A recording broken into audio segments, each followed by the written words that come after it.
perubahan iklim hari ini tuh luar biasa kita rasakan ya. Kalau secara global itu bahkan jadi isu utama. Bahkan Presiden Joko Widodo itu menyebut yang paling ditakutkan di seluruh dunia itu sekarang tentang perubahan iklim. Dan di Indonesia sudah kita lihat, kita udah sejauh-jauh deh, kita lihat di Jambi misal. Kemarin beberapa kali hujan deras saja di tahun 2022 itu di daerah Simpang Rimbo itu sudah banjir. Terus di daerah-daerah karena banyak pembangunan juga ya sekarang untuk pemukiman yang baru, itu jadi daerah resapan air itu berkurang. Jadi kalau udah hujan aja itu udah jadi banjir. Terus juga kalau panas itu terasa sekali. Beda dulu kalau zaman waktu kecil nih, hujan itu sering, kadang-kadang juga panas, tapi nggak sebegitu efeknya. Dan sebenarnya juga perubahan iklimnya seperti ini, perubahan yang mendatangkan masalah lingkungan seperti ini juga berefek yang paling dekat dengan perempuan itu persoalan wajah perempuan sebenarnya. Nah, karena apa? Ketika kita berada di daerah yang mengalami kerusakan lingkungan, daerah kota yang banyak polusi, perempuan tuh lebih rentan terhadap jerawat. Perempuan itu lebih butuh banyak skincare. Makanya sekarang itu kan kita lihat kalau jualan skincare di mana-mana itu banyak sekali dan itu banyak sekali pilihannya. Berbeda dengan untuk laki-laki, mungkin ada juga laki-laki yang pakai skincare ya, tapi nggak sebanyak perempuan. Dan seolah-olah perempuan tuh diproduksi itu harus berlomba-lomba, harus pakai produk ini, produk itu gitu. Dan ini semua itu sebenarnya satu kesatuan, rantai setan sebenarnya. Jadi untuk mengatasi ini sebenarnya perempuan mempunyai peran, juga perempuan juga paling terdampak. Sebenarnya kalau kita berbicara iklim itu kan adalah perubahan intensitas cuaca ya dalam kondisi tertentu. Kemudian perempuan itu adalah salah satu entitas yang ada di bumi. Jadi kalau ditanya keterkaitan antara perubahan iklim dengan perempuan itu pasti sangat berkaitan sekali. Karena ketika perubahan iklim terjadi, maka yang paling banyak merasakan dampak itu adalah perempuan.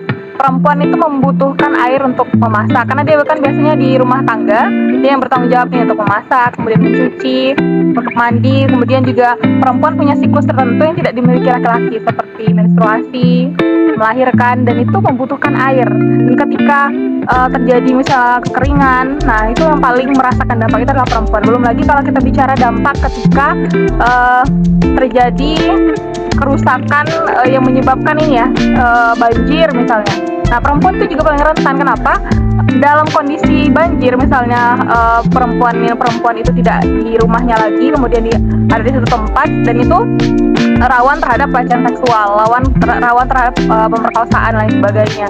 Dan itu juga kalau di dalam dalam teori ekofeminisme yang menggabungkan antara ekologi dan feminis, sebenarnya perempuan itu dipandang sebagai subjek yang sangat terkait, yang sangat penting dalam upaya pelestarian lingkungan. Dan itu juga perempuan yang bisa membantu bagaimana keterbaikan lingkungan ini bisa berjalan, karena perempuan di dalam unsur keluarga misal dia sangat diikuti sama anak-anaknya, dia bertanggung jawab terhadap pendidikan anak-anaknya, dan dia juga diikuti oleh anak-anaknya. Kemudian kalau kita lihat sejarahnya, dalam sejarah waktu perburuan manusia dulu, waktu zaman prasejarah misalnya, perempuan itu kan bertanggung jawab untuk merawat tanaman, merawat keluarganya. Berbeda dengan laki-laki yang bertugas untuk mencari sumber makanan, protein di hutan misalnya. Dan itu terpelihara sampai sekarang. Kalau yang paling terdampak mungkin di sektor produksi yang pertama ya, seperti perempuan petani. Nah, ini adalah salah satu sektor yang paling berpengaruh, karena perempuan yang mengalami perubahan iklim atau masyarakat yang mengalami perubahan iklim, cuaca nggak menentu, jadi menentukan hasil produksi pangan atau padi ya. Kalau di desa-desa misalnya, itu petani perempuan biasanya nggak tahu lagi nih, biasanya zaman itu bisa diprediksi kapan hujan, kapan jadi kekeringan gitu. Tapi sekarang udah gak bisa, dan itu berefek pada gagal panen. Jadi perempuan itu jadi kehilangan jadinya ya untuk mata pencahariannya. Dan juga kalau kita lihat perubahan iklim ini kan banyak penyebabnya, mulai dari gas, itu dari emisi, kemudian dari sawit dan juga batu bara fosil. Sawit itu di Indonesia misalnya 1.800.000 hektar itu yang ada di di Jambi itu 1.800.000 hektar.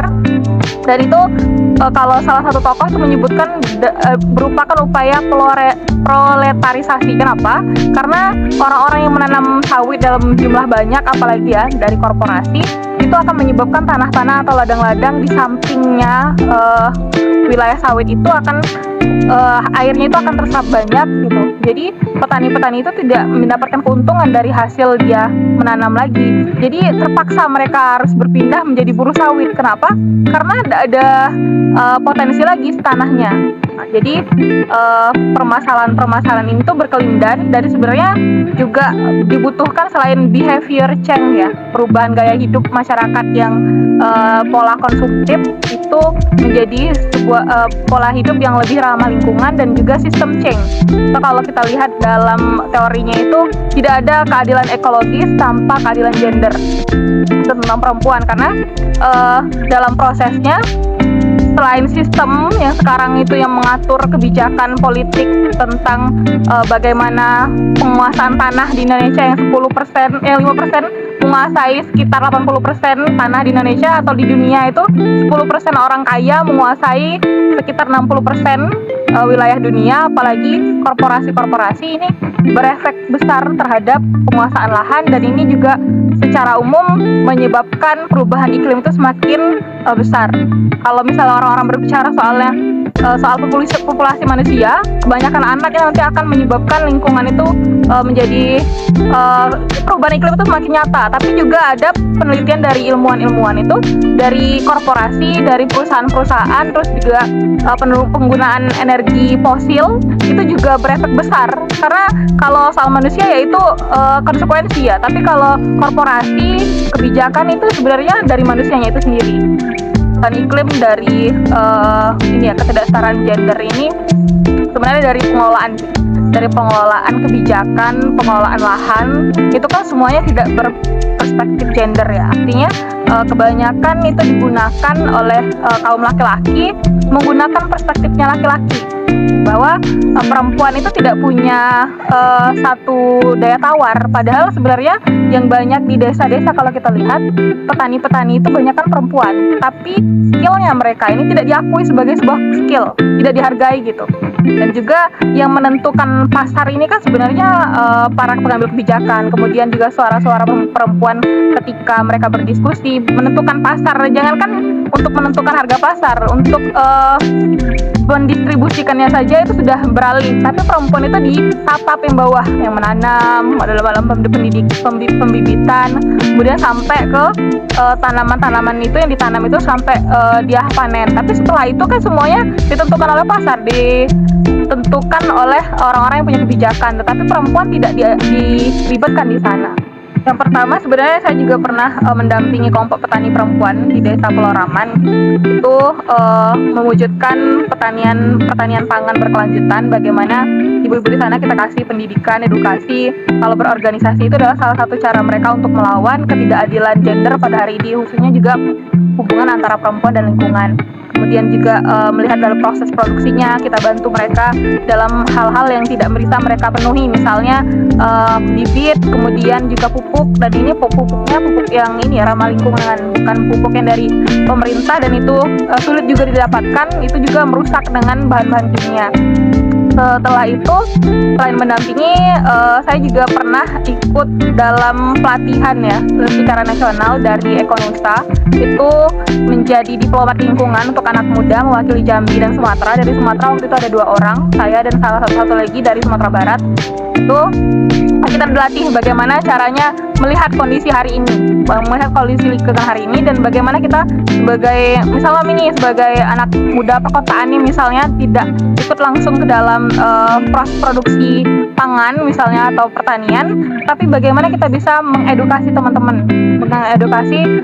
teman-teman sebaya, apalagi anak muda hari ini populasinya kan sudah lebih banyak ya, apalagi kita mendapatkan bonus demografi, dan ini sebuah potensi. Karena nanti kalau di 2024 itu masih dengan perspektif yang sama, anak muda ini nggak punya suara, nggak punya pilihan terhadap pilihan politik yang itu menguntungkan untuk lingkungan, maka ini berbahaya. Jadi itu juga salah satu peran Nopi dan tanggung jawab bagaimana secara individu karena sudah dibekali dengan pengetahuan demikian. Terus juga kemarin ikut dari Jambi, mewakili Jambi itu ke pelatihan pantau gambut. Itu di Indonesia kan ada 9 wilayah, termasuk kalau di Sumatera itu ada Aceh, Riau, Palembang, dan Jambi yang punya lahan gambut. Lahan gambut ini ternyata juga meskipun lebih kecil daripada kehutanan atau pertanian yang lain, tapi ini pelepasan karbonnya ini ketika dia terbakar ini akan lebih besar. Dan ketika dia terbakar tahun 2019 Jambi yang misalnya awannya merah itu karena di lahan gambut, karena dia dari atas kita lihat itu nggak kebakar, tapi di dalam itu yang menyebabkan dia susah untuk dipadamkan. Makanya untuk penjagaan hutan gambut ini sangat penting. Tapi salah satu cara kampanye juga bentar lagi mau dijalankan itu mau kampanye soal produk-produk yang dihasilkan dari tanah gambut. Itu juga salah satu cara untuk mewujudkan kebanggaan masyarakat setempat, karena orang-orang mikirnya dulu juga tapi kayak gitu sih, lihat rawa gambut itu kan airnya hitam, itu apa sih gitu, terus bisa ditanamin apa, tapi ternyata banyak juga kok potensi-potensi yang bisa muncul di sana. Ada misalnya pinang, kemudian ada kelapa, ada juga nanas itu di desa Tangkit. Di Jambi juga potensial karena ada beberapa kabupaten yang punya, di Sarolangun, di Kabupaten Muara Jambi, Tanjabtim, dan Tajabbar. Itu juga salah satu yang sampai hari ini Nopi fokuskan kayak mana Nopi sebagai pribadi bisa memberikan manfaat untuk lingkungan. Selain itu juga hal-hal yang remeh-temeh atau kecil ya, tapi ini sebenarnya juga berpotensi. Bawa tumbler misalnya, bawa makan dari rumah, dan sebisa mungkin untuk diet plastik. Dan ini yang paling penting, ada 2 tahun Nopi melakukannya karena Nopi udah mengganti dari pembalut sekali pakai ke pembalut kain, dan itu juga ada di Beranda Perempuan. Sebenarnya itu juga salah satu hal yang penting untuk kita lakukan sebagai perempuan, hal yang paling dekat dengan kita, yang paling mudah untuk kita lakukan, dan itu berefek kepada lingkungan. Ya udah saatnya untuk generasi muda, siapapun itu, siapapun kamu, apapun latar belakang kamu, untuk kita peduli terhadap masalah lingkungan. Karena kita hidup di bumi yang satu, nggak ada bumi yang lain. Ketika masalah perubahan iklim atau masalah krisis iklim ini semakin mengganas, maka kita semua yang akan berdampak. Mau apapun latar belakang pendidikan kamu, bagaimanapun latar belakang ekonomi kamu. Jadi juga selain itu kita juga perlu aware terhadap selain isu ini juga tentang pilihan politik kita nanti di 2024, bagaimana kita menitipkan suara-suara kita untuk memilih pemimpin yang benar-benar juga peduli terhadap masalah lingkungan. Karena masalah lingkungan ini bukan masalah individu, tapi juga masalah politis bersama, masalah sistem. Ketika negara abai terhadap masalah perubahan iklim, maka kita semua akan jadi calon-calon orang yang masa depannya suram.